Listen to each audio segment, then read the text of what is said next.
Pujilah Tuhan buat hari yang indah ini. Kita bisa bersekutu dengan Tuhan. Kita boleh memuji, menyembah Tuhan. Kita boleh bertemu dengan Tuhan. Dan kita boleh bertemu dengan saudara-saudara seiman. Sebenarnya inilah sukacita kita yang sejati. Yaitu kita bersekutu dengan Tuhan. Berjumpa dengan Tuhan. Tidak ada sukacita yang lebih besar lagi daripada bersekutu dengan Tuhan.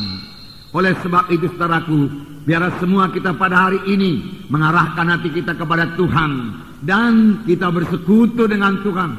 Roh Kudus ada di sini, siap sedia menolong kita. Dari pihak Tuhan sendiri sangat suka bersekutu dengan anak-anaknya. Tuhan mau bertemu dengan saudara-saudara sekalian. Tuhan mau berhubungan dengan kita semua pada hari ini. Di dalam Mazmur 25 ayat 14 saya membacakan kepada saudara. Mazmur 25 ayat 14. Tuhan bergaul karib dengan orang yang takut akan Dia dan perjanjiannya diberitahukannya kepada mereka. Nah, saudaraku, Tuhan sendiri rindu untuk bergaul karib, suka bergaul karib, bergaul intim dengan anak-anaknya yang takut akan Dia. Dia suka bergaul, dia suka berkata-kata dengan kita. Tuhan yang kita sembah, Tuhan yang hidup, yang mau berkata-kata dengan saudara, yang mau berkata-kata kepada saya. Dan Tuhan mau bergaul karib dengan kita. Dan memberitahukan jalan-jalannya, memberitahukan perjanjiannya, sehingga kita mengenal jalan Tuhan dalam hidup kita. Inilah yang terutama, bukan terutama berkat-berkat Tuhan saja yang kita inginkan. Seharusnya kita menginginkan persekutuan yang baik dengan Tuhan, persekutuan yang intim dengan Tuhan. Dalam Wahyu 3 ayat 20, sering ayat ini kita dengar pada waktu memberitakan berita keselamatan, yaitu Tuhan Yesus mengetuk di muka pintu hati kita ini untuk menerima, untuk masuk dalam hati kita. Memang inilah keselamatan. Oleh sebab itu selalu diberitakan, saudaraku, dalam berita keselamatan. Di sini dikatakan, Wahyu 3 ayat 20, lihat, aku berdiri di muka pintu dan mengetuk. Jika ada orang yang mendengar suaraku dan membukakan pintu, aku akan masuk mendapatkannya. Aku makan bersama-sama dengan dia, dan ia bersama-sama dengan aku. Bukankah ini satu persekutuan yang erat dengan Tuhan Yesus? Yaitu Yesus mengetuk pintu hati kita. Ini terjadi setelah pada waktu kita datang kepada Tuhan Yesus. Lalu kita membuka pintu hati kita, dan Yesus masuk ke dalam hati kita. Inilah keselamatan, inilah hidup kekal. Barang siapa yang memiliki Yesus, ia memiliki hidup yang kekal.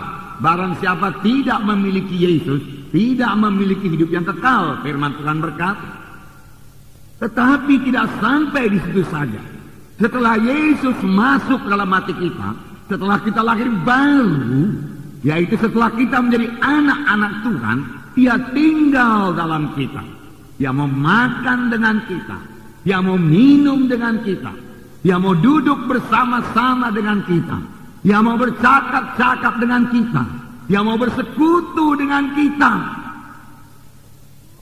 Sebenarnya untuk inilah kita diselamatkan Tuhan. Bukan sesudah selamat, saudaraku, kita menerima sebagai Tuhan dan Juru Selamat. Kemudian saudaraku kita tidak memperdulikan Tuhan lagi. Hidup suka hati kita renggang dengan Tuhan. Tidak, saudaraku, tidak. Saudara yang kekasih dalam nama Yesus. Jadi persekutuan yang erat dengan Tuhan. Persekutuan yang erat dengan Tuhan. Dalam 1 Yohanes 1 ayat 3 dikatakan. 1 Yohanes 1 ayat 3.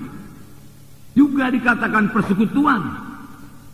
Apa yang telah kami lihat dan yang telah kami dengar itu, kami beritakan kepada kamu juga. Supaya kamu pun memperoleh persekutuan dengan kami. Dan persekutuan kami adalah persekutuan dengan Bapa dan dengan anaknya Yesus Kristus. Ini Yohanes menuliskan, persekutuan kami adalah persekutuan dengan Allah dan persekutuan dengan anaknya Yesus Kristus.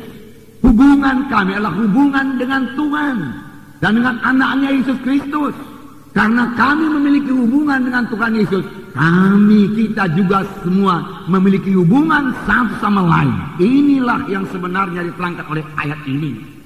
Karena semua kita bersekutu dengan Yesus, atau dengan kata lain yang lebih intim lagi, semua kita telah menjadi satu dengan Yesus. Maka semua kita satu dalam Tuhan, lalu kita satu sama lain juga boleh bersekutu satu sama lain. Amin, saudaraku. Nah, Tuhan suka sekali persekutuannya demikian. Dari mulanya, ini dimulai dari Taman Eden. Tuhan menjadikan manusia Adam dan Hawa. Setelah itu Tuhan datang ke dalam Taman Eden, mengunjungi Adam dan Hawa, berkata-kata dengan Adam dan Hawa.